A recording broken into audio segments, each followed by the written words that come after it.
जिससे जैसे तस्वीर जो है वो चुनाव की साफ होती जा रही है, वैसे वैसे नतीजों का असर जो है वो बाजार पर भी नजर आने लगा है। और उसका असर अब इस तरह से नजर आ रहा है कि भारतीय बाजार जो है अच्छी खासी उछाल उनमें देखने को मिल रही है। सेंसेक्स 700 अंकों के ऊपर इस वक्त बाजार कारोबार कर रहा है और निफ्टी की बात करें तो 200 अंकों से ज़्यादा निफ्टी भी इस वक्त दर्ज किया गया है। एशिया के शेयर बाजारों में तेज़ी देखी जा रही है क्योंकि अब हम देख रहे हैं कि डोनाल्ड ट्रंप जो हैं वो बढ़त बना चुके हैं। वो कमला हैरिस से काफ़ी आगे इस वक्त नज़र आ रहे हैं और ज़्यादा वक्त नहीं है। अगर स्विंग स्टेट्स में से जिनमें वो बढ़त बनाए हुए हैं उनमें अगर वो आगे निकल जाते हैं तो राष्ट्रपति बनने का रास्ता उनका साफ हो जाएगा। और यही जो सेंटिमेंट्स हैं ये बाजार पर भी नज़र आ रहे हैं। एशिया के शेयर बाजारों में भी तेज़ी देखी जा रही है। अमेरिकी शेयर बाजार जो है वो भी 600 अंकों तक उछला है।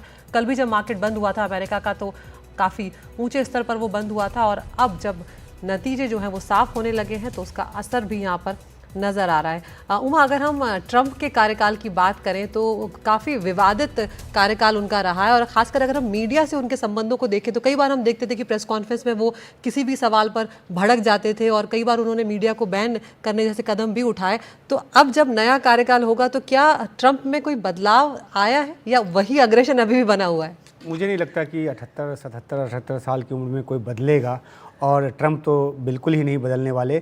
दूसरी जहाँ तक बात है कि बेशक वो सवालों पे किसी को थोड़ा सा तेज़ बोल देते थे लेकिन सवाल सभी का वो लेते थे, ये भी एक गौर करने की बात है। और सवाल वहाँ पे जो सवाल जवाब का दौर होता है तो अगर आपने एक सवाल पूछा उसके बाद आपने एक सप्लीमेंट्री सवाल पूछा तो वो मौका भी जो है वहाँ पर अमूमन देखने को मिलता है। तो बेशक उनका कुछ रिजर्वेशन रहा हो कुछ मीडिया हाउसेस को लेकर, लेकिन जो वो मीडिया हाउसेस थे उनका भी एक जो एटीट्यूड है वो ट्रंप को लेकर दिखता है। और ये जो अभी सर्वे आए थे चुनाव के पहले के उसमें भी वो बात नज़र आई और हर सर्वे में, ज़्यादातर सर्वे में ये बताया जाता रहा कि कमला हैरिस जो हैं वो 1% से ही सही लेकिन वो आगे हैं। लेकिन साथ ही साथ उसमें ये बात भी क्लैरिफाइड रहती थी कि 3% का जो मार्जिन ऑफ एरर है वो लेकर चल रहे हैं, यानी कि 3% तक जो है वो एरर हो सकता है। और उस लिहाज से अगर देखें तो वो जो सर्वेज थे उसमें भी क्लियर तरीके से साफ तौर पे कमला हैरिस की जो जीत है वो तय नहीं मानी जा रही थी। ये माना जा रहा था कि कांटे का मुकाबला है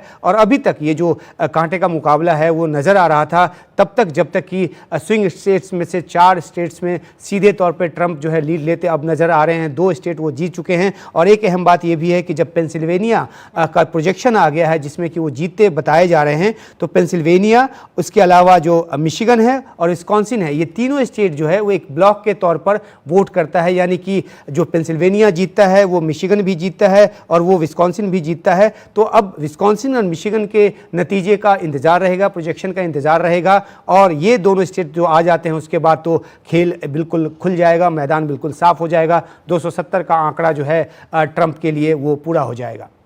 बिल्कुल कादम्बिनी, अब हम चूंकि बात उसी डायरेक्शन में कर रहे हैं जिस डायरेक्शन में नतीजे आते हुए नजर आ रहे हैं, तो अगर ट्रंप राष्ट्रपति बन जाते हैं, अब उनका ये दूसरा कार्यकाल होगा, भारत से उनके जो संबंध हैं वो ट्रंप के कार्यकाल में किस तरह के हो सकते हैं? क्योंकि हम ये बात तो जानते हैं कि प्रधानमंत्री नरेंद्र मोदी और ट्रंप की केमिस्ट्री जो है वो काफ़ी अच्छी है, तो क्या फ़ायदे भारतीयों के लिए भी हो सकते हैं, ये भी बताएं।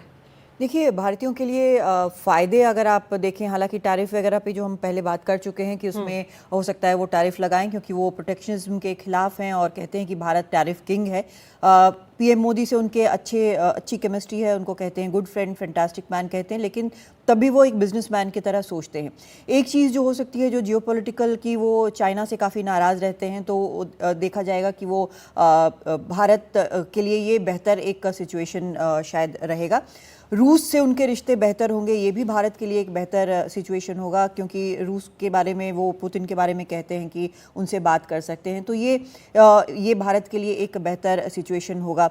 बाकी अगर पाकिस्तान की तरफ देखें तो कुछ लोगों का मानना है कि शायद वहाँ की सरकार के लिए, इमरान खान के लिए वो ज़्यादा फेवरेबल होंगे, लेकिन ये अभी भी देखना बाकी है। हालांकि कई बार वो कह चुके हैं कि हम यहाँ पर एड नहीं देंगे या फिर लोन नहीं देंगे, उस तरह की बात वो करते रहते हैं। बेसिकली उनका बहुत ट्रांजैक्शनल सिचुएशन है और भारत अभी जिस स्थिति में है तो उस ट्रांजैक्शन में भारत के लिए भी अच्छी स्थिति है क्योंकि भारत सबसे तेज़ डेवलप कर रहा है, भारत की जीडीपी सबसे तेज़ जा रही है, भारत विकास की तरफ देख रहा है। तो भले ही थोड़ी बहुत चेंजेस आपके ट्रेड निगोशिएशंस में करने पड़े या फिर बाकी इस तरह के कॉमर्शियल एक्टिविटीज़ में करने पड़े, लेकिन अगर इसको हैंडल किया जाए ठीक से तो भारत के लिए काफ़ी फ़ायदेमंद भी हो सकता है।